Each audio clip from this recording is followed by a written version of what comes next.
I couldn't think of a better way to start this rivalry. Houston Outlaws with a big opportunity here in the Texas Showdown. Gobat stealing all the glory. Linkser finds a kill onto Coco. I move for the kill. Pretty convincing win from Houston Outlaws. Dallas Fuel will barely come out on top.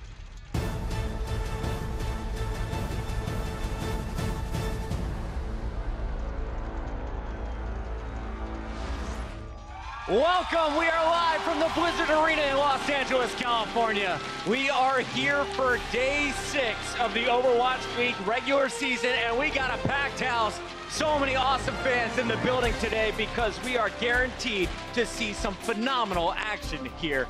Welcome back to the desk, everybody. I am your host, Chris Puckett, and today we have a very special treat for everybody at home, a stacked analyst desk. Give it up. We got Crumbs and our insider, Zoe, and for the very first time this year, we brought in the 6'7" reinforcement. Johnny's on the desk. Come on, I'm not a wrestler, I'm an analyst, okay? I love it. From Reinhardt to analyst, Reinforced could be breaking down all of the action for us as the matches go down. And as I mentioned at the start of this show, we have such an incredible schedule. You watched yesterday? Well, today you're in for a real treat. We kick things off with the battle for Texas. Dallas Fuel going up against the Houston Outlaws. Yeah, you guys could cheer. Let's make some noise. 4 p.m., 2 undefeated teams as we see the New York Excelsior face off against the Los Angeles Valiant. And we're closing out the day with our hometown squad, the LA Gladiators, facing off against the 2-1 Philadelphia Fusion. So many great games to get to, and it's time to kick this party off right now. Please put your hands together and make some noise for our first team. It's the Dallas Fuel. Dallas was the biggest surprise of week 1. Everyone had such high expectations for this squad, but at the end of the week, they finished off 0-2. Yes, and I think we expected a lot going up against Seoul Dynasty, very powerful, but then Los Angeles Valiant, I think surprised everyone and went away with a 3-1 victory. And you know what? It doesn't really matter if they win or lose. They are a fan favorite, and that's simply because they're so entertaining to watch. That's not just because the players really show up on stage and have a personality, but also because they have a coach such as Kaito, who's just a really innovative mind and a creative kind of coach. So they're a joy to watch, really. And while their entertainment value remains constant, the one player right there on your screen, Effect, this guy is an absolute rock for this team. He is always showing up, and when it comes to Tracer and Widowmaker, he is your go-to. Effect looked like he was hitting in the zone there, head down, so focused. They're going to need some big games out of him today. And as we take a look at the rest of this lineup, Johnny, you are so familiar with this former Envy squad, now the Dallas Fuel. Who are some of the stars you're looking out for? Well, I'm looking out for Kusta, actually, a new addition to this team. We've seen some spectacular Moira play, probably some of the best in the league, once again in the starting lineup on Junkertown. So I expect some Moira coming out on Kusta. Dallas Fuel coming in at 0-2, but there are definitely some fan favorites here in the building, but they need to be on their A game because they're going up against a Houston Outlaws squad that is coming off a hot 4-0 victory of the Shanghai Dragons. Yesterday, we were able to go into the dugout with them at halftime and learn a little bit more about this very confident Houston lineup.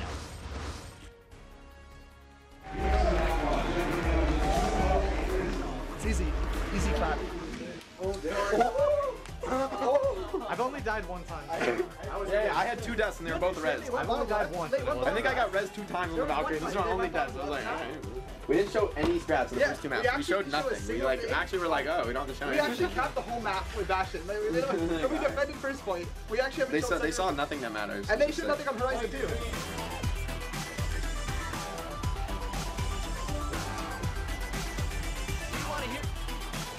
Ability to bounce back from their 0-2 start. They got a big win over Shanghai yesterday, but use the hashtag #UpTheAnte with your thoughts on the Outlaws. And if you're lucky, your tweets may be shown in our new show called The Social Studies. It's coming out this Monday, so get pumped for that. But really, put your hands together now as we welcome the Outlaws to the main stage. Give it up for the Houston Outlaws.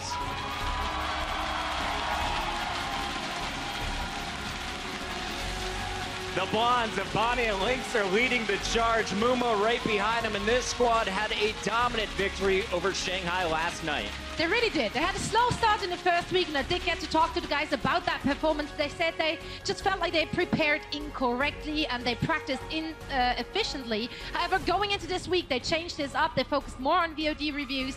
They kept their regular scrim schedule. That's the same maps they played today as they had yesterday against the Shanghai. So obviously, some of their preparations did overlap there, which will work in their favor. And you heard Jake in that piece saying we didn't even show any of our strats yet.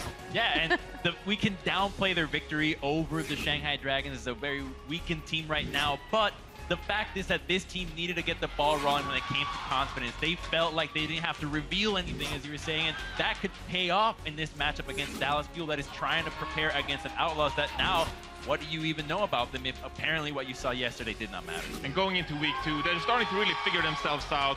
I want to highlight Linkzr here. Previously, we've seen Clockwork on the Tracer for the Houston Outlaws, but yesterday we saw Linkzr hitting up the Tracer. So Linkzr, one of the more key players in this team into week 2. Jake having some fun with the camera. Rock is getting a lot of love from this crowd as well. They embrace the fan support, and they're going to need it again today. Keep your eyes on that tank duo in the middle. They were on fire yesterday against Shanghai. One of the big reasons you saw so few eliminations coming in for this squad. Let's talk a little bit about the big picture here as we break down our squads. And so I want to start with you looking at Houston. They started the week 0-2. Huge improvements were shown, though, against the Shanghai Dragons. Absolutely, and I think one of the players who really showed the most improvement was Muma. He went off, he got the Players of the Match honors yesterday, got a shout out from his support player, Boink, after the third map. They credited him for their first ever victory on a control map during the Overwatch League, and that was pretty big, and he really went off. Like, it was an absolute joy to watch this player, and he just continues to improve like that. Yes, and I'd like to see more of the Reinhardt here going up against the Dallas Fuel. We've seen Dallas Fuel play a lot of triple and contact lineups, so maybe Muma can showcase some Reinhardt as well in this matchup, charge up a lot of Earth Shatters and get value. All right, well, Crumbs, let's talk about the other side. After the loss to Seoul, it seemed like there was a heavy effect just felt across this Dallas Fuel lineup. The whole squad seemed to be in a slump. They went in against the Valiant, and a lot of people were surprised by the way that match played out with the Valiant walking away as the victors. Well, I do think for that matchup that Dallas set the expectations a little bit too high for what they were going to get out of them versus Seoul, and afterwards, even on game 4, they were already starting to tilt, and it felt like their answer to fixing their issues was, okay, we're just going to try a bunch of new strategies, cycle in a bunch of new players, but it just did not zero in on anything, and as a result, you have way too much spread and not enough data to know what the issue really is. So many different lineups have been seen from this Dallas Fuel team, and we've seen them on Junkertown a number of times. This is the first time we're seeing the combination of Mickey, Seagull, Effect, Coco, Chipsian, and Custa in the starting lineup. Johnny, a new look. What should you be reading after seeing just the faces that'll be playing on this map? Well, I think we'll be seeing Bastion. It's Junkertown. I mean, Pirate Chip is a really common composition. We're not seeing Taimo in the starting lineup, so that brings a question mark. Will we see some Widowmaker? We know that Effect is insane on the Tracer and the Widowmaker as well. But I'm expecting Bastion on the Seagull, of course. But what will they bring out with it? We don't really know. All right, looking forward to this first matchup. It's going to be a big one. Are you guys ready for the Battle of Texas? There's a look at your 2 starting lineups. And now to introduce you to our 2 casters, let's send it backstage. We got Semler and Hex. Perfect. Thank you, Puckett, and thank you to the desk for providing us with already so many talking points here.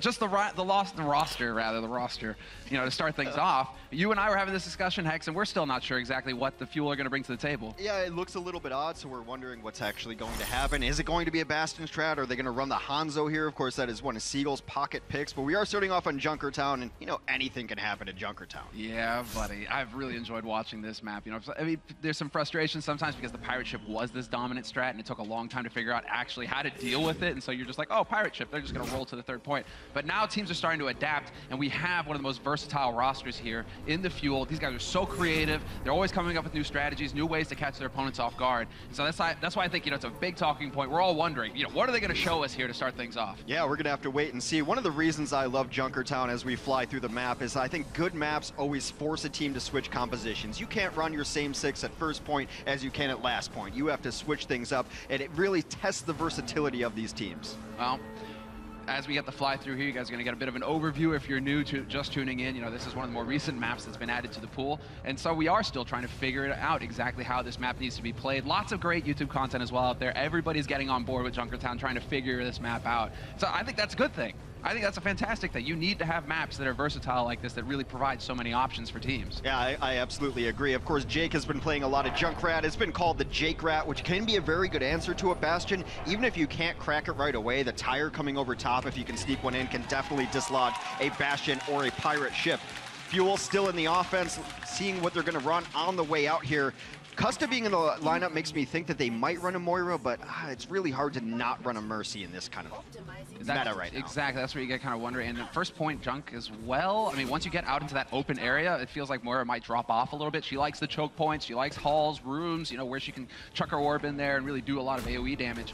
So we'll see if he decides to stick with that pick or not, or if they're going to change things up. Effect on Widow, though, does that shock you at all? I mean, Taimu is generally their Widow, but Effect is a hit scan god, so it's not all that shocking. I do want to give a shout out to Raucus, though, because he's one of the few supports that can play these other heroes at such a high level. He's played Widow for this team. He's going to be on the Roadhog now. All right, time to kick things off, and the crowd is already hype, and that's why, Chips, this is exactly what you do with the Bastion. Your whole goal here is to just burn through these shields, give the defense nowhere to hide. You want to open it up for your players like Seagull, like Effect, to start finding those picks, to start things off, and sure enough, already Mickey getting a kill, well, at least dropping the D.Va out of her mech, but Effect follows it up. Yeah, both will be brought right back up. Custa actually reses up Mickey instead, but Chips had fallen right before that. Generally, you want to res your Bastion in these situations. Now they're just trying to take some area control because you need to get back on the cart if you're going to run this pirate strategy. This is actually a really solid defense being shown here by Houston, and I'm kind of curious, you know, is this what Jake was talking about yesterday when they're like, we didn't even have to show any strats, right? Is this the switch that is perhaps catching Dallas off guard? They're just getting hooked all over the place. Mickey going to town right now, trying to find that shot point blank, and he loses that battle, takes a lot more damage. One good pull deserves another. Jake went down, but instantly resurrected, and now reses back and forth again. No deaths have really been permanent so far, but the setup of this defense is perfect. You do not want to let them set up on the pirate ship. At a certain point in time, if they keep holding in this defense in this situation, they might even abandon the strategy. Yeah, they will have to change things up eventually. We're ticking past the 2-minute 40 mark, and they haven't made hardly any progress at all. In fact, it's actually the Booba territory now. He's got the shield on the point. He's like, this is my payload now. You're not getting anywhere near it. There's nothing more uneventful than a Orisa versus Orisa. You're just gonna barely even crack shields, but Linkzr pops off right there. He has just been the stalwart on this defense. That is 3 quick kills. We'll see if Dallas is going to stick with this. Chips is nearing tank mode. Exactly, he's nearing his ult, and that makes me think that he wants to just hang on to this, try and get some picks with the tank mode. Effect, they both connect, but neither one gets the frag there. Well, Effect is in trouble because Linkzr has his ultimate up, so he can see through walls. That makes the Widow v Widow battle much in his favor.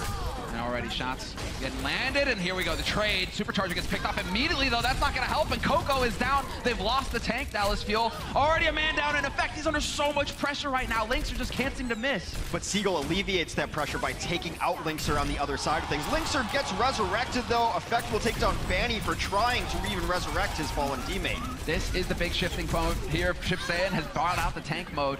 And that pick, I mean, it's really, you just drop the Mercy, you stop so much healing, but more importantly, you stop that res. And so finally, Dallas Fuel will be able to make some progress here on this point. Linkzr already, however, out in the open. He's going to get picked here in a second. And in fact, sure enough, we'll find him in the end. They will finally crack through, but that is a pretty good first point defense for Junkertown. A lot of time just being able to stall out and win a couple fights. That's one of the better defenses you'll see just on first point. The problem is now they are established on the pirate ships, called such because it's got big guns on it and there's a lot of gold on it. And now it's how do you break this position? Oh, great play here from Seagull, though. Is he actually going to find any targets? Doesn't matter. He still blocks off the choke point, and sure enough, there's the scatter arrow. Point blank on Muva, takes him out of the fight immediately. And so it's just trades, frags back and forth, but Houston seem like they're coming out ahead here. Jake with the kill on Mickey, that's a big one, and it's going to force the res, but there's so much damage coming in from Jake. An enormous tire over the top. Post-Valkyrie takes down Custa and Seagull, and they will stabilize again. Jake cracks open the case, and then Linkzr cleans it up. This is unbelievable. Houston turning it around.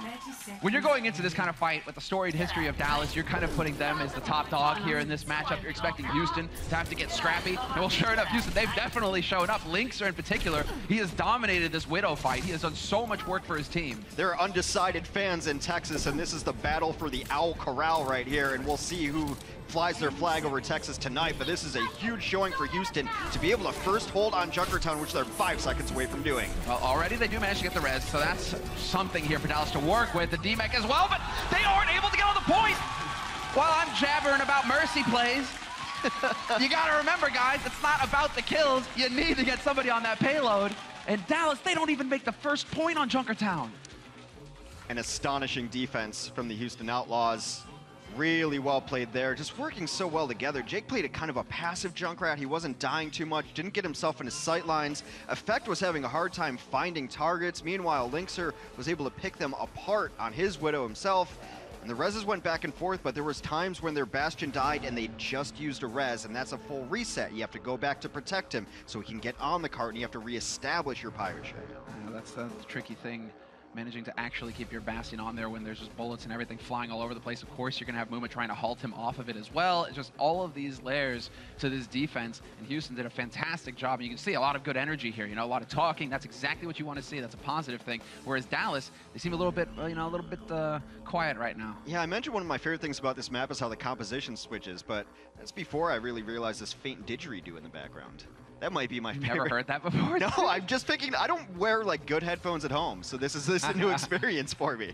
Dude, Blizzard are on point. I love all, like all the soundtracks or all the different maps. It's so sick, the detail that they get into. I mean, it's it's no Route 66. And it's like an upbeat didgeridoo too. You know, they want the energy to be high in this room. You know, they don't want you going to sleep or relaxing or zoning out there in the savannah, the outback. They want you focused on the action that's about to go down. And so now, well, tables have turned. It's going to be Dallas on the defense here with Houston perhaps showing us a little bit of what they have in store. And it's looking like Houston at least will be running the similar strategy.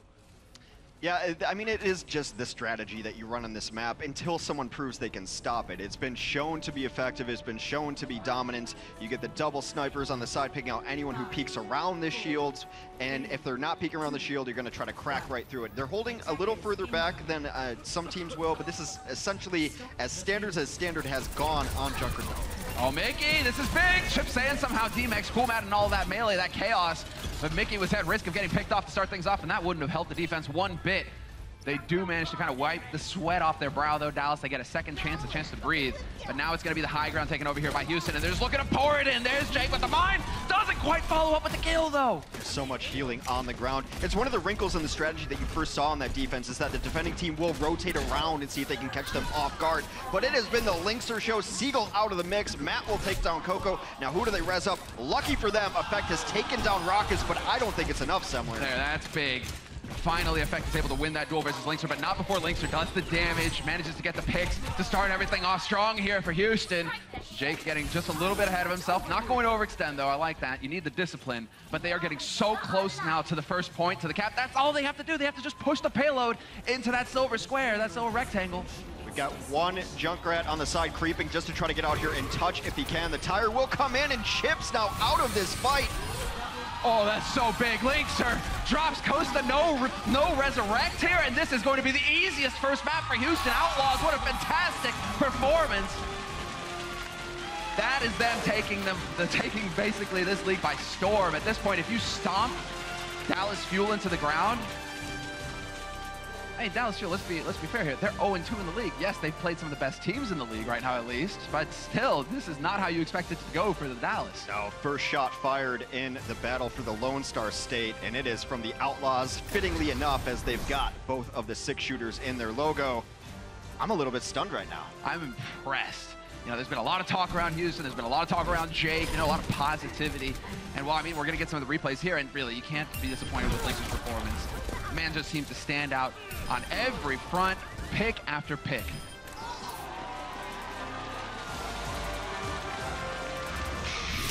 The Overwatch League is brought to you by Omen by HP and by Intel.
We got the Dallas Fuel taking on the Houston Outlaws. It's a battle of the Western squads. Best shots at having a Western team that would be able to win the event. Our team, the Dallas Fuel, was announced first, so when I got the news that another team was going to try to claim Texas, I knew we had to stomp them and claim our mark.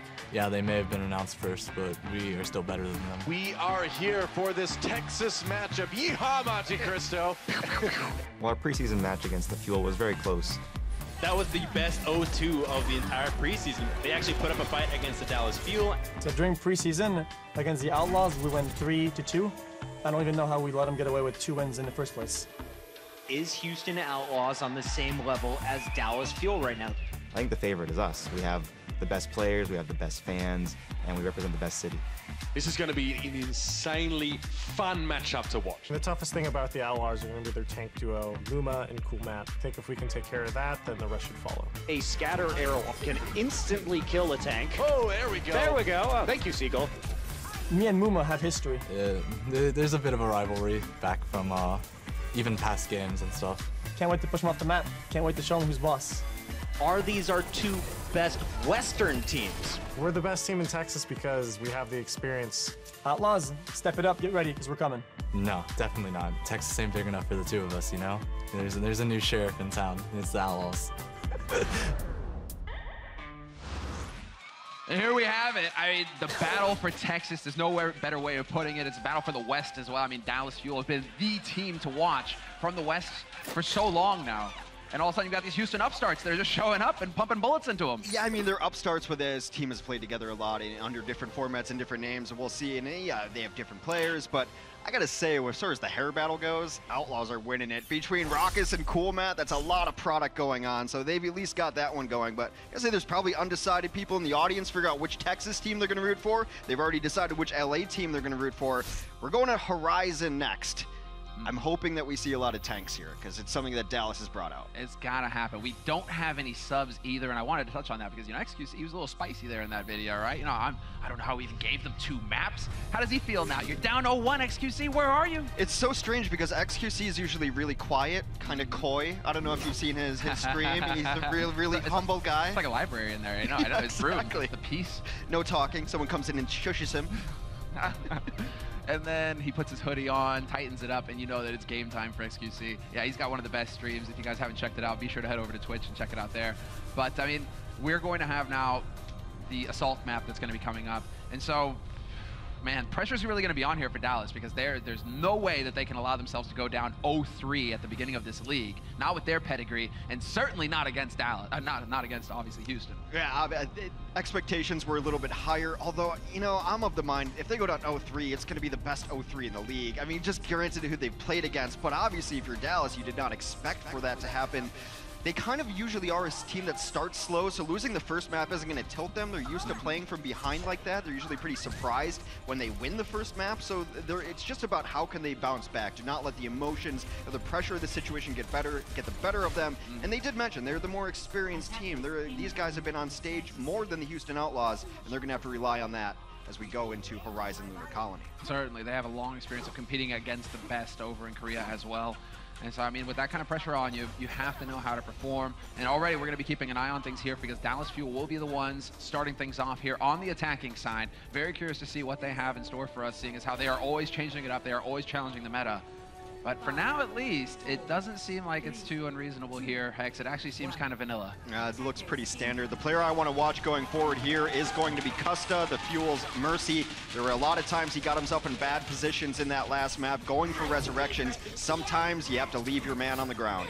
All right, well, Coco just launching himself in there. He's going to get followed up here by Mickey as well. Mickey just checking the high ground, making sure that there's nobody, unwelcome surprises up there. Does not want to get his head picked off. Sure enough, we're going to have Jake on the Junkrat. And he did a fantastic job on the first map, so I'm curious to see how much damage he'll be able to do. And, well, never mind. Effect is already dead. Thank you, Jake. Perfect. Very aggressive play by Jake. He comes over the top because he knows he's got the heals in his pockets, and he's just able to punish Effect. Aggressive again, but he lays the trap, and they will demech Mickey. That's as good as a kill sometimes. Now if they can finish off the Baby Diva, as we call her. Exactly, just draw it out. You can see Cool Matt kind of toying with her as well. Mickey needs to get back into that mech as fast as possible here. He needs to get that pressure going. Seagull looking for an angle, and Jake already has a Riptire. This is not allowed. You cannot allow this to delay you further if you are Dallas. And sure enough, Seagull will find it and shut it down. Seagull's had a good game so far. He took out his counterpart in Linkzr, who's actually switched off of the Genji and is on to Tracer now instead. But they haven't really gotten aggressive yet. That might open it up as Linkzr dies to chips as he was challenging that Zed. That's one of the most satisfying kills you can get in the game. When you're playing Zenyatta and you drop a Tracer, that's just a feel-good moment. And so is Seagull taking down Jake. Banny is there to get the res on Linkzr though, and that is the Valkyrie used very early on here for Houston. So we'll see if he'll be able to stay alive, if the healing throughput is going to make the difference. And so far, it's definitely looking pretty solid here for Houston. Custa does pop his Valkyrie a little bit later, but they overlap their ultimates. The Transcendence was going on at the exact same time. A later Transcend from Houston might be able to bring them back, but overall, having a later Valkyrie just means you're definitely going to have an advantage in that fight. Can they capitalize on it? Yeah, you have to wait till the commit comes in, and already trading frags left and right. FX falls back, and he gets caught by Cool Matt. No space there. Mickey going for the big... Oh, no, he sinks it right into the corner. What a self-destruct. Yeah, they were able to take down the opposing Mercy there. Mickey now pressuring everybody out. Cool Matt will finally fall. No Buddy Blaster kills for him as they do try to clean this up. Some good stall out. Reinforcements are coming back onto the point for Houston, but it might have reached that tipping point. And it has. Dallas will take the first point of Horizon Lunar College. It gets chaotic, it gets tough to read sometimes, but I do like the fact that Houston Outlaws, it seemed like they really just wanted to have as little presence on the point as possible to avoid getting the picks until the fight actually came through. And maybe Custa holding on to that Valkyrie just a little bit longer is what made the difference there for Dallas when it got drawn out. Both of these teams are known for being kind of slow-rolling, methodical, and patient. It's not the fast and furious scrap, everyone get in their style that some other teams in the Overwatch League have displayed. It definitely is some logic to their reasons here. Nice. Great positioning from Mickey there to protect his back line. You could tell that's exactly what Jake was hunting for. He wanted to find those squishies, but it wasn't meant to be. And Seagull already getting caught out here by Cool Matt. Cool Matt decides to back up, and Jake with the kill. In fact, two of them. Chip Saiyan goes down as well, and that pretty much has to put a stop to things here for Dallas. They're going to have to fall back and reset. There's a lot of established synergies in the Overwatch meta, in the Overwatch universe. I think this is becoming a new one. When you lay down the supercharger from Orisa, colloquially referred to as bongos, and you've got a Junkrat that's going to hit mines, because a damage-boosted Junkrat, well, that might as well just be a delete key. Yeah, exactly. Yeah, you hit the one mine. Even his frags at that point are just going to do so much damage. But that is going to slow things down here for Dallas, and they didn't exactly have the fastest first point take either, so they're going to have to keep that in mind. They have done a good job of maintaining their ultimates, however. Both support ultimates ready to go here for Dallas. Bounty is going to have his Valve up again very quickly here, and Raucus isn't far off either, so this should be a fairly even fight going into it. Well, they're definitely going to invest because they've already invested the Primal Rage. You don't do that unless you're going to follow up on it, but a nice bullying out by Cool Matt, who will not let these supports in to take the fight onto the point. They want to fight outside of it first. Oh, that's a great time putt. Cool Matt with the self-destruct is buying so much time, delaying things here for Dallas on the high ground at least, and we still have, oh, there it is, Jake hunts down the high-value target. Custa is no more, that heals, the resurrect, everything is out the window here for Dallas. That's so important because their own Mercy was down, Banny was out of that fight, so they need to equalize the healing potential on the other side of things. Now Linkzr's just going to be able to run wild on the Tracer. How they ever take this man out of a lineup is a question I still want to get answered. He cleans up on the point. They will push them back. Ultimates have reset, and they both have Transcend to work with. At least they didn't double up on the support ultimates. Yeah, both Valks got used very quickly. You were just kind of waiting. When are the Transcendences going to get used here by either one of the Zenyatas? And they decide to hold on to him, so we will have a bit longer of a fight here. Linkzr about to get his pulse bomb though, and Muma will have a perfect delay tactic in the Primal Rage. Next micro battle is Effect versus Cool Matt. Effect wants to get to this high ground and pop that Tactical Visor. Tactical Visor is out. Matt is usually Johnny on the spot trying to harass that high ground up there. And really no kills from that Tactical Visor at all. You have to keep an eye on him though, Jake! Huge tire from him, picks up 3, and Linkzr eventually finds his heart's desire. Takes down Custa. He was harassing the backline that entire time. You were waiting for Dallas to react to him, but just so much damage coming in from Jake. There's nothing you can do about that. It's a noise you don't hear that often, and it is the team kill horn, and it started off because of this. He gets pressured down, decides it's time to let it rip, quite literally. Climbs a wall, finds his targets.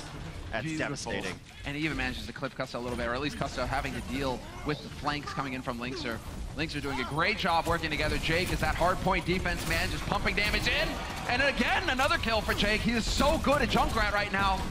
He is just shutting down Dallas left and right. Another one rolls in, and they are just, well, completely stopping Dallas cold. 2 minutes left on the clock here for Dallas.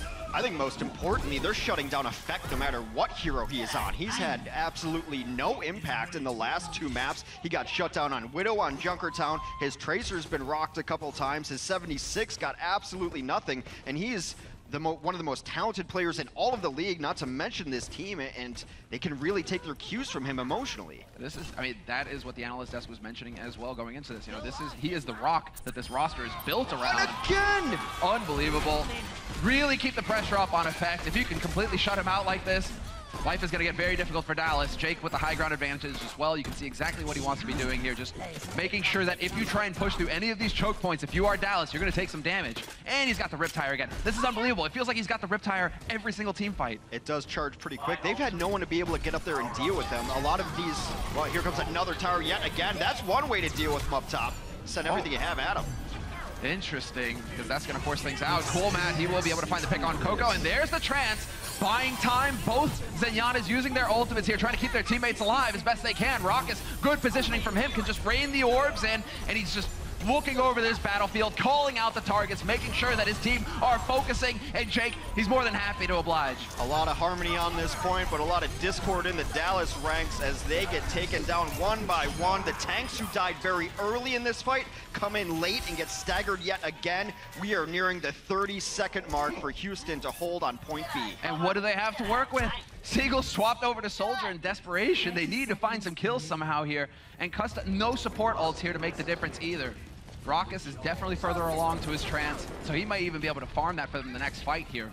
It's possible, and they're going to have to kill a lot here. Muma, at a certain point in time, is going to pop off and get himself 1,000 HP that will at least stall the Primal Rage. Instead, he's just going to play Bouncer again. The supports are denied access. Yeah, fantastic work. Kusta caught by Linkzr, and Linkzr with a follow-up on Chips. The backline is dead for Dallas. They have no sustain. They need to get kills. Where are they going to happen, though? Seagull does manage to find Linkzr in the end, so that's a big kill, and Effect is still alive on that point. Maybe they can turn it here, Dallas, but the supports are still alive, and sure enough, Raucus gets his trance in the end. This should spell disaster for Dallas. There's no way they can keep up on it, and the wick is burning, Hex. Don't think they even got 33%, which would be one of those markers and call it a tick. That will not revert. It's very close. They did not. Houston has brought the defense. There it is, sure enough. Jumping for joy. I mean, why not? Dallas right now are on the back foot. You can see Seagull with a bit of a sigh there. You know that the frustration is going to be mounting. Nothing seems to be working for Dallas. They do look a little bit exasperated right now. Now, of course, losing one person on the entry is always a bad sign, and that usually is not where you want to fight. But what was happening to Dallas is losing both of anything is always the worst. So you lose Effect, and then you lost Seagull. Well, that fight's over because you have no damage. Or you lose your Mercy, and then you lose a Zen. Well, that fight's over because you don't have any healing. If you lose one of the two, it often happened with the tanks as well. Coco would go in and get aggressive, he would die, then Mickey would die shortly after because they can't peel for each other. They were dying in pairs, which means those fights are unwinnable situations. How do you remedy that? I mean, is that because you have the duos? I mean, okay, yeah, I'm kind of throwing you to the bus here, Hex. Sorry about that, but in terms of, you know, because they do kind of work as duos, as little teams in the bigger scope of things, in the bigger team. Is this just, do you think it's communication right now? They aren't quite clicking? You know, I mean, one of the options is you can try to do a little more squad-based play, which you send maybe the Mercy in with one tank and one of the DPS on one side. Because what was happening, more than once, both of their healers got shut out for trying to go up top. The Zen and the Mercy were both up there, and whether it be Matt with a self-destruct or Muma going up top and bullying them out with a Primal Rage, the rest of the team had gone in, and then Houston shut the door and the supports coming in. So if you squad up and maybe go one of the angles, it seems opposite to what you want to do in Overwatch, group up, but when they're dying in pairs like that, maybe that's the option. Well, Jake was certainly a thorn in their side, so I'm curious to see how he carries out here. On the offense, we have swapped again, and we're going to get into it. Can Houston extend their lead 2-0, or will Dallas be able to turn it around here and get a win? well, Dallas pretty much need that hard hold on the first point. They cannot let Houston make any progress, and so we'll see. Do they change it up? And, well, Raucus on the Sombra already to start things off here for Houston. I like this strategy. The man of a million heroes, he's going to hack that pack. The rest of his team is going to get in there and try to take damage. It will slow down their Valkyrie charge because they want to be charging up the EMP first and foremost. Raucus now going to kind of tickle people in the back. In fact, he's going to try to back up and pull them onto the point. They are expecting it. He knows Roadhog's there, and the one thing you have to dodge as a Sombra is stuns and hooks. Good job by Raucus. Yeah, very quick reactions there to translocate back to the health pack. He'll be able to get, well, stay alive, and there we go. The moment's hesitation on my part, but Lingzer certainly didn't hesitate on his side, and he could get the follow-up, but he has to reload. Never mind. Both supports dead. This is a disaster for Dallas. They are falling apart. Lingzer couldn't have better sightlines if he was mind controlling these supports. They seem to go wherever he wants them to. It is like the sniper rifle is guiding them. They are being baited out left and right. It's a similar thing to what happened in Junkertown. He takes down the Zenyatta. Then the Mercy has to come in because he's a high priority res. And you are walking right into sightlines, friends. And that is a quick first take. They didn't even have to use EMP. They have it for this next fight, and they'll have Valk. Custa, only 40% on his Valk. Huge kill, though. That's nice. That's big. That's big. There's the delay. And you're right. Having that EMP can make the world of difference. They are very light on the ultimates right now on Dallas' side. And they aren't even waiting. They're just going to let him sprint back in. I mean, that is something that Raucus on Sombra has in his toolkit. He can move a bit quicker than others. Mickey will get the DMEC on Cool Matt. Jake, though, with the trade, and there it is. Lingzer, again, out in the open. Does get found by Seagull, though, but the damage is done. Jake and Banny reign supreme right now. They will res that back up, and as they try to finish out this point, remember, they don't even have to finish. They do just finish like that because they only needed 33%. Houston Outlaws out to a blazing fast 2-0 lead over the Dallas Fuel. So quick. The strats are working. Lingzer is on point. He seems to hit every shot, and now it seems like Dallas just want to help him out as well. I mean, right now, they need to have a bit of a chat during this break that will be coming up. We will have the halftime coming up here, but yeah, definitely a reason to get pumped here for Houston. Everything seems to be working for him right now. If any team needed a halftime, it is those boys in blue right there. Dallas needs to regroup. They need to figure out what is going on, what is not working, as they are in danger of going 0-3 to open their Overwatch League careers. I'm very curious to hear what the desk have to say here as well going into the halftime, because there's a lot to cover that Dallas needs to fix if they have any chance of bringing this back to a 5th map.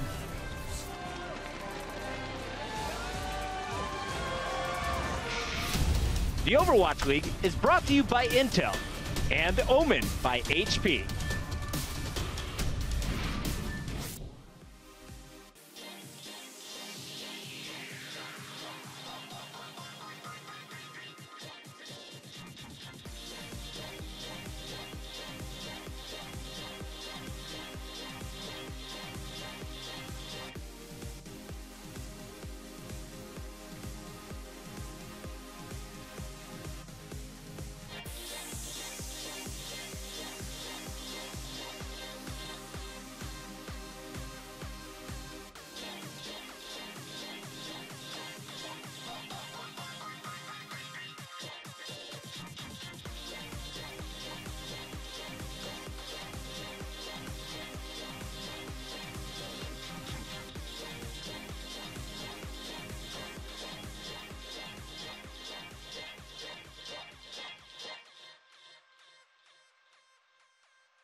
It's the Hoedown halftime. Welcome back, ladies and gentlemen. We are currently in the middle of match number 1, and it's the Houston Outlaws leading 2-0 after our first 2 maps. I'm your host, Chris Puckett, joined at the desk. We got our analyst back in action. It's Crumbs alongside Reinforce, and we're going to be breaking down all of the games, starting with Junkertown. And I want to start this off just with the highlights, because out of the gates, the Houston Outlaws snuffed out the Dallas approach, Crumbs. Yeah, this was just a stomp, really, from the first 2 maps, but you can see here, Linkster, he actually hit a 33% scoped accuracy on Widowmaker. That's a critical hit scope, by the way. That is insane. Typically, people are averaging 15. That's over double. I'm happy with 30% for just my scoped accuracy, not the critical accuracy. This was absolutely ridiculous. Jake on the Junkrat impressed across both maps, using those tires incredibly well.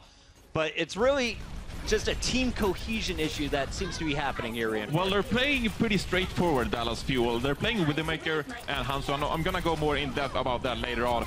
But I'm just surprised by Houston Outlaws, to be honest. We saw Raucus on the Road Dogg, of course, and he got all the flanks and found lots of picks all around. So I'm really surprised by this Houston Outlaw squad after yesterday's win. Coming out here, and they were not afraid to take the fight to Dallas. Now, Reinforce here in our Insights by Intel is going to walk us through a illustration of exactly what was going wrong for Dallas on their attack. Yes, so as I pointed out, Dallas Fuel playing the double sniper comp. We can actually see it here in the top left side of the screen. They're playing Seagull on the Hanzo and Effect on the Widowmaker. And of course, you want to spread out your snipers. You want maybe Seagull to be on one side of the map, and you want Effect to be on one side of the map. But instead, as you can see, they're playing in a straight line here. We have Effect on the left side of the screen and Seagull a bit further forward. So they're pretty much finding the same picks, and there's no real threat for Houston Outlaws here. We have Jake playing the Junkrat, so Houston trying to rely a bit more on spam. And with the Orisa Shield, of course, they can just take their time because Dallas won't find these picks. So as we play this clip forward, we're actually going to see that by the protection of the Orisa Shield, the Houston Outlaws... Oh, trying to get this clip going. Johnny's got fat fingers today. Oh boy. It's all good. So basically as it plays forward, though, Muma's shield is going to break down all of the action. None of those sniper shots are able to go through.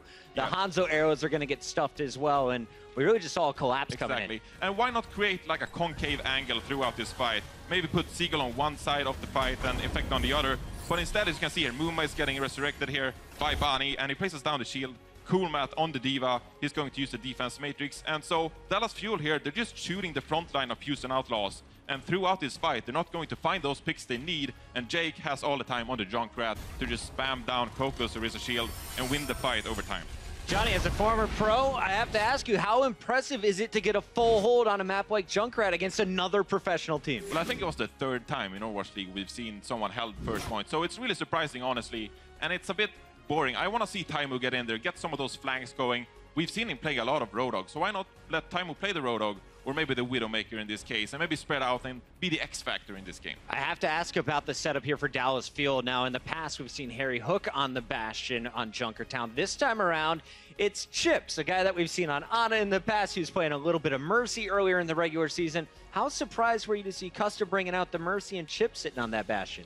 I'm a bit surprised. Why not put Harry Hook on the Bastion instead? We've seen Harry Hook be a flawless soldier in the past, so he has the tracking ability. But of course, they opted for Chips Hyen instead. Not really known for being a DPS player, so it's a bit questionable. But overall, I don't think it was a big problem we saw from Dallas Fuel on Junkertown. So Houston comes out, they get all the momentum with a big victory on Junkertown, and they stayed fired up through our second map. Let's take a look at some of the highlights here from Horizon, because it all starts here. A lot of confidence coming in from Dallas Fuel. They get the high ground, and then Jake just shuts them down with his Junkrat once again. Well, you have to remember that the Junkrat versus Tracer matchup is pretty damn difficult for the Tracer, because one single mine with a damage boost is enough to take you out. But the real issue here for me was Dallas overall. Sure, Houston looked impressive, but the tank diving coordination from the field was all over the place. I think we saw one instance where they actually dove together when the team was respawning. There was just no chance of anything actually going to happen out of that. So they're staggering themselves. They're not playing with the team, and that results in such a miscoordinated attack that it looks like they're having a rematch against the Dragons right now, and Fuel can't seem to get a footing, and I think they're just getting more frustrated with themselves. Johnny, I have to ask you, who impressed you most so far after watching 2 games from the Houston Outlaws? Who's the player going off to help them get these big victories? Well, I gotta say Rawkus. On the Road Dogg, we saw him on the Junkertown, of course, and then later on Horizon as well. So I'm really impressed by Rawkus so far. He's a good player across the board, jack of all trades. He can play the DPS, he can play the support, but in this series, he's really showing that he's upping his level for Overwatch League. The blonde rockstar, Rawkus, getting the job done through our first 2 games. Coming into this matchup, I got a chance to sit down with KyKy, the coach of the Dallas Fuel, and I asked him, you guys are coming in 0-2. What did you work on leading up to the second week? And he said the #1 issue is our communication. When we were losing fights, our players started to shut down. There was no more calls, and without the target calls, the team falls apart. So coming into today's match, I asked our production team, can we grab 10 seconds? Can you get us behind the scenes with the Dallas Fuel? And here's how it sounded being in their booth. Look at that. Armor's in there. I can't get in yet. Careful, careful. This tire? Wait for tire. Oh, there's an end. Tire, go point. I'm dead. Point together. I'm dead. Point. Someone. Targets. Baby. Targets. We see you back. 10 dead. You're on the screen. You're in green, no heals. Try and get a tick. No, okay, it's out. Reset. Johnny, how do you grade that comms today? Oh, I don't rate that as high as I would have liked to. You have Seagull on the Genji, and you have the Winston trying to coordinate with him. You want to get the dives going, but there's no room to make those dive calls. You want a backline that's maybe a bit more structured and calm and collected, and let the front line do the work when you're playing these kind of dive compositions. We can see Coco doing a lot of calls in this fight, but overall, across the board, I think there's a bit too much going on. I think there's a threshold in your games when you realize that a fight is lost where you can just start to pull back and make the call, okay, it's over, let's get out of here, let's reset, make sure that we give as little as possible. And I'm not seeing that. You know, the fight just goes all the way out. You see the top Korean teams, they make sure that as soon as the fight looks like it's over, all right, just get out, everybody leave the party, we can try again. And instead of doing that, it's just breaking down the communication, as you were saying, that KyKy has to get the team rallied up and make sure that they want to communicate and make sure that they say, okay, if something's going wrong, what is it and how can we find a solution? Dallas had a lot of issues to fix. They got to get it done right now during halftime. Are there any fans out there that think we're going to see a Game 5? Can Dallas come back and win Games 3 and 4? We got some love up front. We'll see if they can get the job done. When we return, we got Oasis, Semler, and Hex will be bringing you all the action. Stay tuned. The Overwatch League is brought to you by Toyota. Let's go places.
I couldn't think of a better way to start this rivalry. Houston Outlaws with a big opportunity here in the Texas Showdown.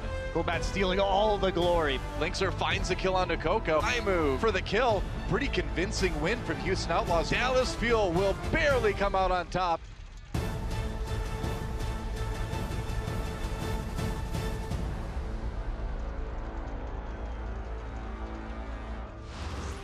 Yeah, and the great words of Doa there, you know, what a way to start a rivalry, and this is laying it all out there. Houston, they have done a fantastic job of taking it to Dallas. They're currently in the lead 2-0. I've got an idea to settle this, and I think Dallas would probably be on board. We go 6 McCree, flashback only.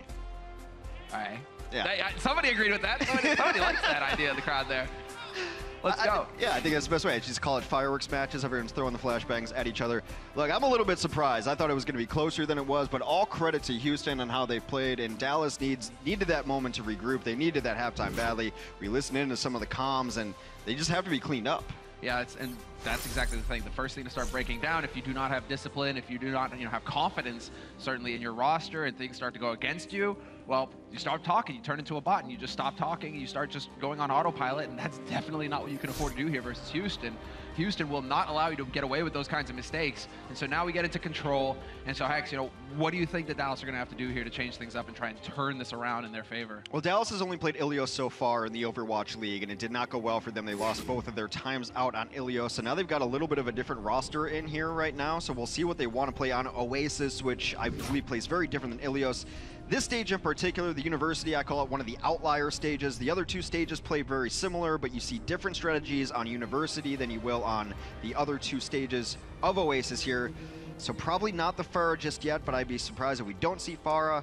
Probably some Junkrat, some McCree. We've seen 3 tanks here. We've seen 4 tanks here. There's a lot of different strategies you can pull off on these different stages of Oasis. So I don't know. I mean, they're running Seagull, so they have the ability to run a Pharah if they would like to. That's something that Dallas was missing before they signed Seagull, a projectile DPS. It's really anyone's guess. The one thing I'm pretty sure that we're seeing on our screen is that they're not going to run a Symmetra. We have Muma. Oh, ye of little faith. I'm one of the few people who likes Symmetra, but it is the only hero that's not been played in the Overwatch League so far. That's right, yeah, all heroes. That was one of the little tidbits that we picked up. I mean, Linkzr switching over to Sombra, I doubt that that's going to happen either. I mean, it is about to begin. We're going to see him lock in, and it is going to be Muma on the Winston to start things off on his faithful tank that he shone on yesterday, and so we'll see if he can give us a repeat performance. One guy to keep an eye on right now, he's been having a bit of a rough time, is Effect. We need to see him turn things around here for Dallas. He needs to start getting some confidence in his abilities to hit shots, and he's playing McCree as well. Well, this is a clash of 2 styles because Houston is running pure dive and Dallas is running the anti-dive composition. They've got a Roadhog, they've got a McCree, they've got a Junkrat, so it's going to be very hard to get in here and actually get damage done without losing flankers just like that. Seagull giving Jake the Jake treatment. What a sick read from Seagull. That was him predicting where Jake would be. Manages to get him with the mine right in the face, and there it is. Effect chimes in, takes down Muma to start things off, and it's looking like Dallas Fuel will be starting strong here on the 3rd map of this series. Hiding behind the Orisa shield as well. I mean, this is a style that I like to see, where it really does come down to how good your communication is, A, the thing that they had to work on, and B, can you stick together as a unit and play off of each other? And so far, it's looking fairly good here for Dallas. It's just very much designed to catch these flankers out to make sure that the dive can't get much done. I would give them 1 more life on this Houston Outlaws before they seriously consider change. Jake is going to have Blade up soon enough, which is why you stick with this. We'll see if they can have a little bit different a result than last time. That's nice to pick off Custa from Lynx right off the start. Rock is styling, but there's Seagull again, catches Jake. Boink is there with the resurrect immediately, but Seagull looking to follow up and again takes down Jake. Seagull's having a field day right now. He's got something against Genji. I feel like Jake plays Overwatch like an old school NES game. He always gets 3 lives. I've seen him get rezzed once, twice. I've seen him get both Valkyrie rezzes at the same time. They know where their bread is buttered. Interesting enough, a sub did come in that was Boink for Banny. I thought that might be because they want to run a Lucio. They likely do, just not on this stage going forward, as Boink is on the Mercy still. Want to have that Mercy, want to have that res in play. The Valkyrie so powerful, and here it is. Jake was looking for the opening. He's got the Dragon Blade, and it's time to hack and slash. Effect not able to get the flashbang off in time, and look what happens. He just murders the back line. Jake, that is fine work indeed. I'm a little bit confused at the Valkyrie timing there from Custa that came out. He just lost 3 at best, you're using Valk to turn that into a 5v6. And again, Rawkus gets the pick on effect. That's another stagger. That's not what you can afford to have here if you're Dallas. Valkyrie's the most powerful ultimate in the game. It erases mistakes, but not a mistake that big. You just lost people near your back line. I don't know why you want to resurrect them in that situation. And now they're so far behind in that ultimate. Yeah, Blinks are flying the pressure. Super solid so far. Gets that trance out already. They aren't even on the point, and Dallas are using ultimates just to stay alive, just to deal with the Tracer. Well, they kind of have to. They have to get near the points, and they're playing so far forward on the defense that you have to use ultimates. Whole Hog was also pushed into there too. Cool Matt flying down, will take a little dip down to grab it, but that's a nice tire. Takes out Boink, who had Valkyrie up and in progress. Seagull has been a real positive here for Dallas. He just seems to have an impact every single time shutting down Jake, and now finding the key frag on the Mercy, taking the Resurrect out of the play, but somehow Houston are still finding kills despite all of that. Jake once again with the Dragon Blade, and Rawkus just seems to be getting kills left and right on this Zenyatta. The issue with Dallas's composition is it's not really meant to reestablish once it's been broken. It's more of a static composition. They have switched some heroes off because they have to get back to the point, but ever since that first point got cracked, they've been unable to reestablish on the point, and that is a quick death from Coco. He will drop his bongos, and no music is playing anymore. Just tasing him. Costa will be able to come through with the Resurrect again to get him back into the fight. Momo messes No one saw that. No one saw that. Yep, we'll ignore it. Because Jake right now, reflecting bullets back in their face, getting the slash as well. He's just staying so mobile, but Seagull, again, he has been Jake's Thorn. And Seagull just looking to connect, and eventually he will. Jake, yet again, dies to the hand of the grenades. The question is it enough? As Rawkus is alone up top, just throwing shapes out. He does hit some headshots. That's going to make them think twice about coming in. Custom very low. Will get pressure down. There's the communication that's on display from Houston as the support and to the D.Va combo finish out that fight. Houston, one stage away from taking the set. And so this is where you have to wonder, again, are they locking up Dallas right now? Are they not managing to change, to think on their feet? When, like you outlined, right, when a strat isn't working, is that the time to start changing it up? Maybe you need to go dive yourself to at least get onto the point and take the fight there? Or are they too greedy with their ultimates, holding on to them too long? Tough to see right off the bat. Yeah, I mean, I think it was the opposite, and Custa's one of my favorite people, but that was a very strange Valkyrie. You just lost 3 to a Dragon Blade. Best case scenario, you get 1 kill and you bring 2 people back to life. You're going to be lower on the Valkyrie charge, and now you're even. It just seemed like that was the time to swallow your pride, and it goes back to what the desk said. Knowing when a fight is over, and it doesn't seem like Dallas has a great grasp on that right now. Well, Houston have got him by the horns, that's for sure. And it's looking very good for them. Momo with the high ground, just looking to drop on him. As soon as Dallas trying to show any kind of presence on the point, just figuring it out here. He sure enough knows where they're coming from at this point. And Mickey will be playing the Roadhog again. We saw him struggle with it a little bit on Junkertown to start, and so he's really gonna have to start hitting some hooks here. He's gotta come up with the fire plays, Hex. Yeah, Mickey essentially is mostly just a D.Va player, so he does hit that early hook there. They're unable to finish it. Yes, they do find the finish there. Matt and Rawkus now out of it. This is a fight that by the numbers, Dallas should win. They should be able to carry it forward. Mickey missing hooks, though. He is going to be able to take a breather, however, and get back up to full HP, but Momo's doing a fantastic job of just staying alive. Eventually, Mickey will melee him to death. And this should be the turning point here for Dallas. And now it's a matter of not repeating history. They got the first point. It played out exactly the same, where they got the strong start and they started to gain that percentage. Now it's a matter of holding on here and stopping Houston from getting the retake. Yeah, Seagull with another pretty big fight there, chunking in so much damage. Mickey, you reverse caster cursed him. Said he's got to hit some hooks, and he hit some hooks. I see how this works. You have the power. Don't abuse it. It's gonna go to my head eventually. You know it. Funny thing is that I'm born in Dallas, so it's like I can't even really weigh in on this. There's an internal bias going on. That starts off Mickey out of the fight. That is a huge blade that comes through, gets the tire and the tire caster. Again, a late Valkyrie brings 2 back to life, and they're not even after that Valk. Oh, and well, really just not staying too focused there, Jake. You realize that he could not get that kill nice and clean. And so they still have the Valk of their own here for Houston. They can potentially stop Dallas from having any say in this because they're already gathering percent Houston. And for a second there, I thought that it was going to be the reset. They have nowhere to go. You can't back into traffic. And there it is. Jake gets a bit too greedy. Leaves a good dent in the bumper. How do you even claim that on your insurance? I hit a cyber ninja? No one's going to believe you. Hope that guy had a dash cam. This isn't Russia, Hex. This is Russia. But they continue to pull forward here, Houston. They're about to tie things up. And, well, Dallas, they have 3 ultimates to work with, and Seagull has nearly got his Riptire. He was very effective with it earlier. So we need to see a big play from him. He's been very effective at taking out the Valkyrie Mercy on the other side, whether it be Banny or Boink. And that is one of the few abilities that's able to get vertical enough to deal with the Mercy, the burst damage of a Valkyrie Mercy. So that's the matchup I want to see. If they can force out a Valkyrie from Boink, can Seagull counter it with his Riptire? Ah, that's where you hold your breath. You think that it might connect, but Mickey just not able to get the hook into Jake. Still, they're keeping this presence on the point, constantly contesting, and there's the flank coming through, putting the pressure on. Muma finds effect already, and he survives as well. This is going to force the whole hog here out of Mickey, looking for kills, and he connects immediately with Rockers, gets the follow-up on Coolman, and Mickey, he is the man making the difference. Mickey's had some great play here so far. They're going to bust out the blade while Valkyrie is in progress. Custa out of this fight. And there goes Muma and Jay combining for 3. The Valkyrie from Boink that's been in his pocket for quite a while comes to fruition, and they will clean up this fight. Oh, Apex finally having an impact, though. That was a great pulse bomb. Finally getting rid of Muma, who's been doing a fantastic job of staying alive so far and being just a thorn constantly in Dallas' side. But Effect needs to stay alive, getting caught out, and he sure enough will die in the end. Somehow they withstand it, Houston. They stay alive, and they are so close to finishing this map, Hex. It's one of those situations where they thought they could bring him back, but meanwhile they weren't in control of it the entire time. Seagull gets on just to touch. He had the suicide onto the points. They will not be able to touch it. And Houston, we have a victory over Dallas. 3-0.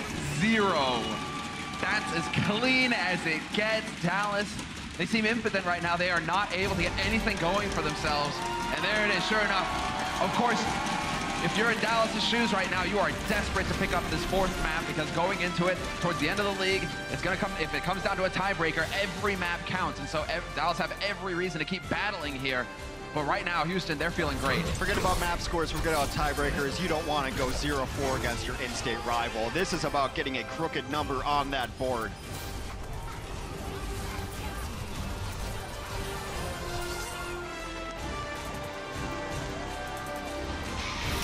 The Overwatch League is brought to you by Omen by HP and by Intel.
Overwatch League represents a different direction than esports have taken in the past.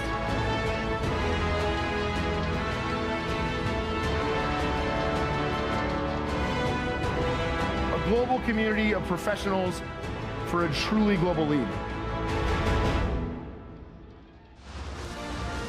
All right, welcome back from the break, everybody. I mean, the Houston Outlaws, they're on the point of extinguishing the Dallas Fuel. It's not looking good in this interstate rivalry.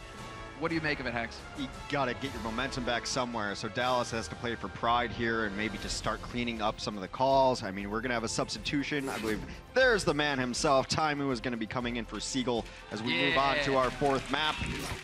And Taimu, you know, he's been a big part of this team for a long time. I think he's got the right attitude to turn it around for this team. If they're being a little bit, I don't know, disagreeing, Taimu can bring people together. Yeah, Taimu's not quiet. Him and Mickey sitting side by side. I feel like there's it's like one-sided, a little lopsided a bit for Dallas. We're gonna have Banny back as well. He'll be replacing Boink. And so for the last map here, which will be Eichenwald, we will be getting into it with, I mean, a fairly classic sort of lineup now for Dallas, at least. They're going back to what has worked in the past, at least with Taimu, and he does bring that positivity to the team. Yeah, they need a big dose of PMA, and I think that's a good start for him. But I think if you're a Houston fan, which I know there's some of you out there, you have to be happy that they're not really messing with their starting 6 right now. I mean, mostly they brought in one in case they had to run a Lucio, but that was it. They're letting their guys play. Maybe some issues with people trying to warm up. Maybe there was a little too much tinkering going on. But this 6 seems to be their most solid so far.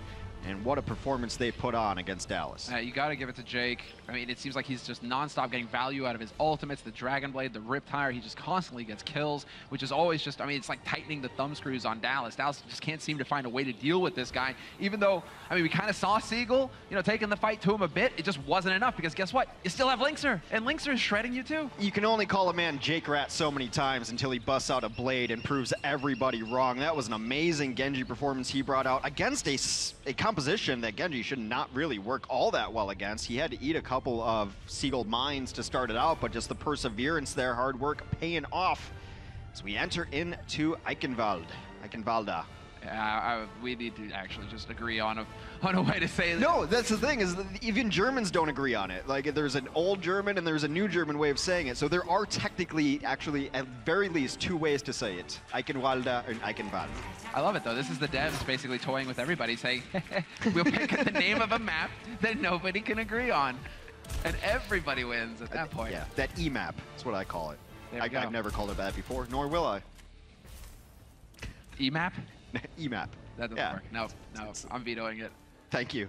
All right, 10 seconds until we get into the action here, and so I think we can start getting a little bit of an idea of the rosters, at least what they're going to run. And well, Jake, again, a man of many weapons. This time he's going to turn to rockets. It's going to be Pharah for him. So we're going to get to see him in all forms. The defensive Pharah is interesting. Taimu already just eats a rocket right out of the gates. It's going to be difficult for Taimu to find the angle on it, but it is up to him to be able to deal with that Pharah Mercy. In fact, he's got to coordinate with Chips here because it's not just him. He's got, oh my goodness!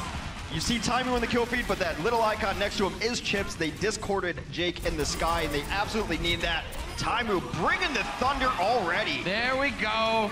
Turns out you just needed some fins in here. I mean, you had Linkzr over on Houston. Dallas are like, right, what do we need to do? We need to turn it around here. Bring in our own fin. And sure enough, Taimu just wrecking house. He's already got 60% on the ult as well. Deadeye is going to be perfect to zone out Houston. And so a very quick first point take here for Dallas. Houston, now they have to set up the defense, and you can say, Taimu, you can't pull any fast ones on him. So sneaky. Finland represent, and what's so important to them actually is that Taimu is going to be at 80%. Now Deadeye is not the biggest ultimate in the game, but if you can find the sneaky angle, it's one of the best counters to an ultimating Mercy. So he might just hold it in his pocket until Banny tries to get that Valkyrie mode up and then pick him out of the sky. But it seems like Houston has designs on a very aggressive defense, punished already. There we go.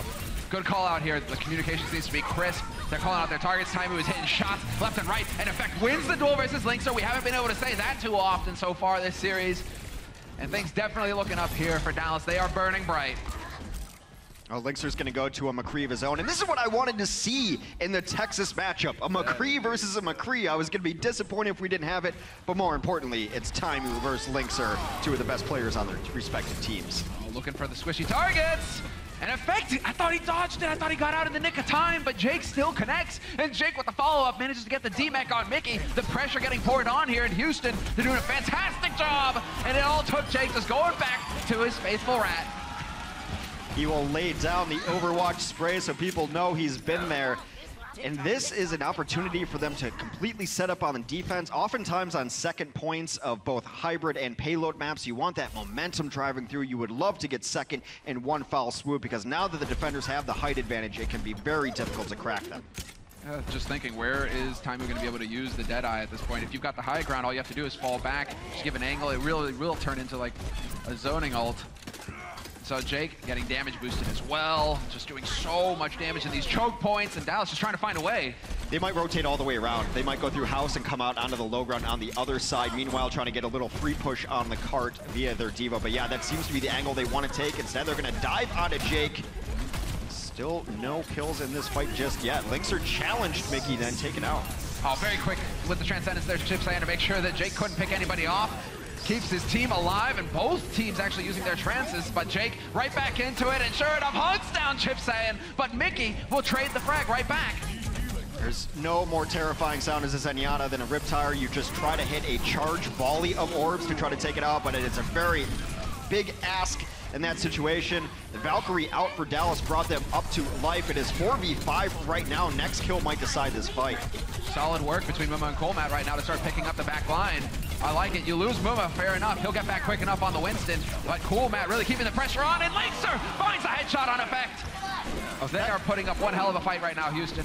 It seems they've identified one of the biggest threats on this Dallas Fuel team, and it has been Effect. Everyone talked to us in the preseason about how this guy is a robot playing on a different level, so they've decided to take him out of the game. They've run his hard counters. Effect has been very quiet through this entire matchup. Yeah, Raucous. Just getting clever there with the volley. Fair enough. You connect to the squishy target there, you are able to just get that one pick, that one shot. And that'll win a fight for you. If you could just take out the Tracer right away, who's just peeking a corner somehow, they have to completely reset. There's only 2 minutes, 30 seconds left on this clock as well for Dallas. And again, trying to go for the wrap here. Maybe trying to get a bit of a sandwich. Linkzr getting healed through it. The Deadeye buying even more time. Eventually has to give up on it, but that's fine because Dallas, they're still struggling to make progress. You see that Taimu has kept his Deadeye in his pocket. He was waiting for that Valkyrie that Banny has up. I can't see where Banny is right now, but probably hiding from that Deadeye. Taimu does not find anything with it. 6 shots from Linkzr though. All right, I cut you off. Sorry about that. No, that's actually appropriate. That's exactly what you should be talking about. The Valk did come out from Bonnie in that fight to bring them all up to life. Maybe not the most necessary, but Taimu was trying to get it done at the Deadeye, just couldn't find his angle. That's one of the things you have to keep in mind when McCree is on the field. It's one of the few ultimates that can actually effectively deal with Valkyrie, dealing that hard punch that you need. His Mercy, of course, just constantly regens HP so quickly when she has her ult burning for 20 seconds, no less. Tyre on the hunt. Jake will get the T-Mech. He actually gets something out of it. How? Patience. Absolutely just patience, just chilling up top. And not only, even if that Tyre gets nothing, it gets them 10 seconds where they can't roll out, they can't do anything. And when the clock is reading 110 on it, that 10 seconds means a lot. There's one res used by Banny, so that's one thing going for Dallas. Both support ults up and running for Dallas as well. And this really has to be the difference maker. Houston Outlaws, Banny, no Valkyrie. Costa, you have Valkyrie. This needs to be the time where you actually turn it around here. Taimu just hunting for a target right now in midair. Effect is already out of this fight, forcing a very early Valkyrie charge. They have to use it. This is the last good opportunity for Dallas to make any more progress on the point. Taimu's unable to find any angles or any targets at all. How insanely frustrating. Great positioning coming in from Houston, and you can see the frustration here building, mounting for Taimu. He's desperate to find a target, and as soon as he makes a play to try and open up a line of sight, guess who's there to zap him out of the way? In the last 20 seconds, Valk went off, Trance went off, and the first person to die in all of that is Custa at the end of his Valkyrie. Now Taimu once again having to give ground. Muma's not going to let him go, though. Jake, got to be a little bit careful jumping around like that out in the open when there's a scoped rifle at work. Mickey trying to push the point forward just a little bit here, trying to create some space for his team, and he's actually gaining some decent ground right at the end as well. Only 5 seconds left before we kick it into overtime, but Jake once again reclaims the payload, and Mickey just doing the best that he can to try and buy time here for his teammates to get back into this. There's going to be a Tyre that could just end this map right now. He's looking for the supports in the backline. It does get taken out by Effect, but it's a zoning Tyre. They're unable to make any more progress. They are stopped before even second point. The Houston Outlaws defense has been impenetrable. Yeah, fantastic stuff. Aware of the sight lines. When Time is trying to make that Widow work, there's nothing more frustrating when you're just like, nobody is showing themselves. You got no targets. You can just see Time just glancing every which way, trying to find somebody to put a bullet through. They didn't get a far enough push that wrapping around the right side through the castle, which they tried on their first couple pushes, is effective enough because you still have to deal with the people up top. And what that requires is that your coordination on your dive has to be there to at least knock people off. They were running the right composition. They had a Winston. They had a D.Va. Maybe you need the DPS to go up there with you, so that's not a Tracer. That's not a McCree. You need a Genji, something that can use the mobility to get up top there to just help dislodge them. It seemed that Houston was hanging out up top and never really pressured off of their spot. Yeah, Jake, I think that's a lot to do with Jake as well. When you have that Junkrat up there and you have to go through the tight doorway, you're getting mines rained in on you, you're getting grenades chucked in your face. I mean, that's not a fun place to be if you're Dallas. And here's the thing, you think like, oh, we'll just run a Pharah, get up there and boop them off. But when you've got Linkser on the ground rocking a hand cannon, your Pharah doesn't stand a chance. Yes, he's like, peace. Guess what? It's called Peacekeeper. But peace reigns in my sphere of control. We're going to get into it now. It is going to be the swap yet again. Dallas will be the ones defending. Houston will be on the attacking side. And already going to keep an eye on what they're running. Pretty sure Muma, again, is not going to run Symmetra, just keep that in mind. But Jake on the Pharah again. So why can't you let me have the 15 seconds of hope that there's going to be a Symmetra? What, offensive Symmetra? I've played ranked. This is totally viable. It works all the time. It works all the time. You definitely do not put a hole in your desk when that happens. All right, when your teammate locks that in. All right, good times. It's going to be up to Effects to deal with Jake in the sky. Jake's coming in on this because he expects a Junkrat on the ground. That is a nice opening volley from Chips. Linkser out of the fight on the defense. That opens the gate. Yeah, there you go. He highlights it perfectly. Exactly what you mentioned. You can get that pick on the Tracer who's kind of peeking around the corner.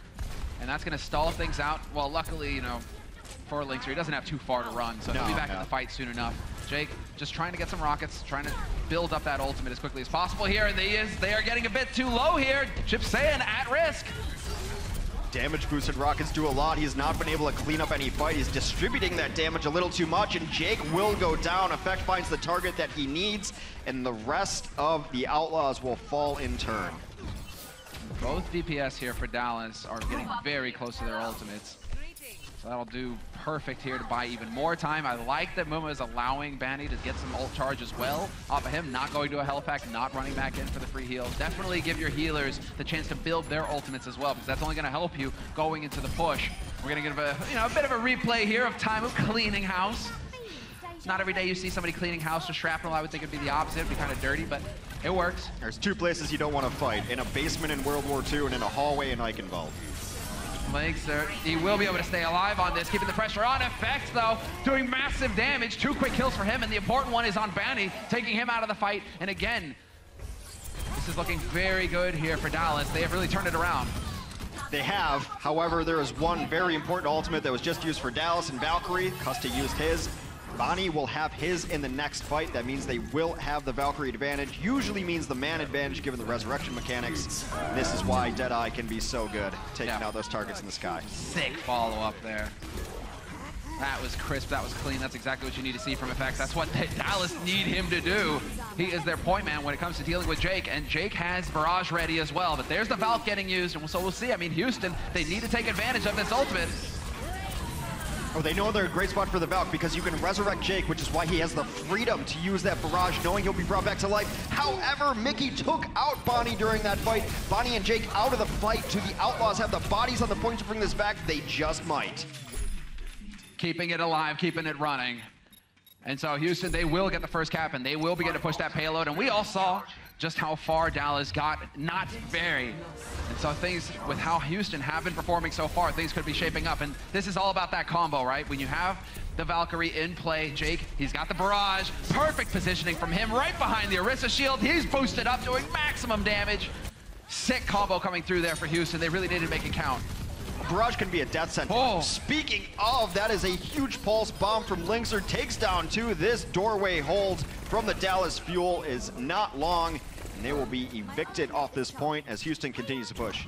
What I was saying is that Barrage is a death sentence. You're a static target. No one's going to let you get away with that. So you can really only pull off a Barrage when you've taken out anyone who can shoot at you, like another Pharah or a McCree, or you know you're going to get resurrected. Otherwise, you're better off just holding on to it.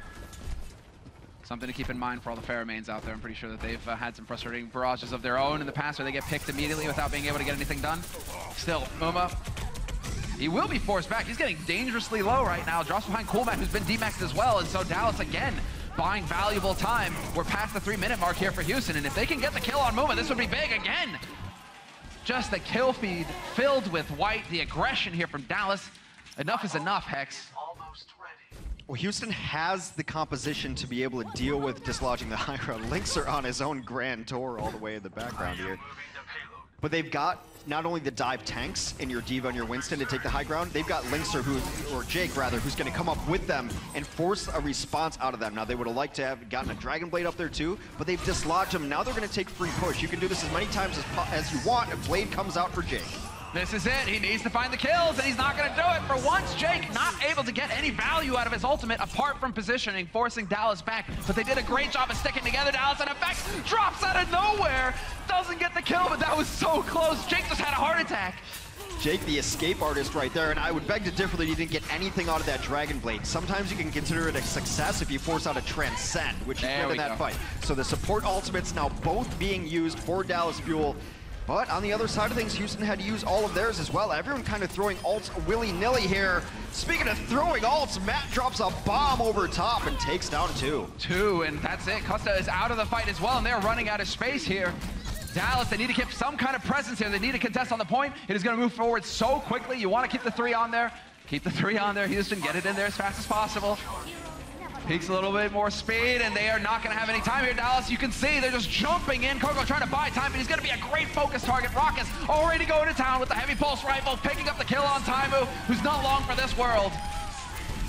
What a luxury to be able to instantly flex onto a third DPS. The caliber of Rockus. He has played more DPS heroes than he has support heroes in the Overwatch League. Houston Outlaws 4-0.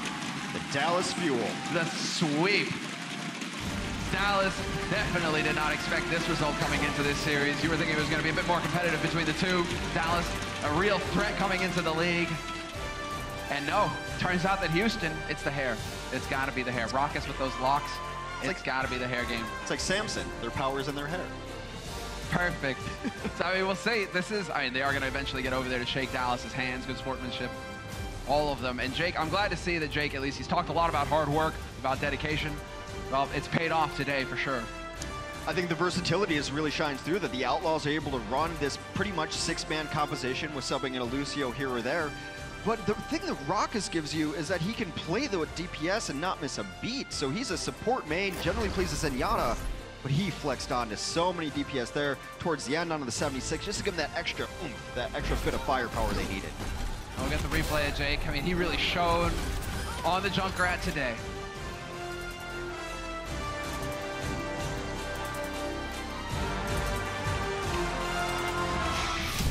The Overwatch League is brought to you by Intel and Omen.